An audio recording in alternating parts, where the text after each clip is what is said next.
Bakıda stilist Orxan Seyidovu qətlə yetirməkdə ittiham olunan Pərviz Həsənovun barəsindəki qərardan kassasiya şikayəti verilib. Xəbərlər Net Pravdazı istinadən xəbər verir ki, şikayət Ali Məhkəmənin hakimi İlqar Cəfərovun sədrliyi ilə araşdırılacaq. İttihama görə hadisə ötən ilin martında paytaxtın Xətai rayonunda qeydə alınıb.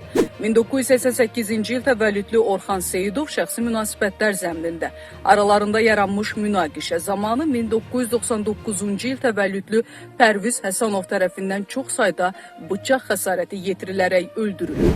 İstintaq orqanı tərəfindən Pərviz Həsənovun barəsində Cinayət Məcəlləsinin 120.2.4-cü maddəsi ilə ittiham elan edilib. Bakı Ağır Cinayətlər Məhkəməsinin hökmünə əsasən Pərviz Həsənov 17 il müddətinə azadlıqdan məhrum edilib. Sosial mediada yayılan xəbərlərdə bildirilib ki, mərhum Orxan Seyidov stilist kimi fəaliyyət göstərib.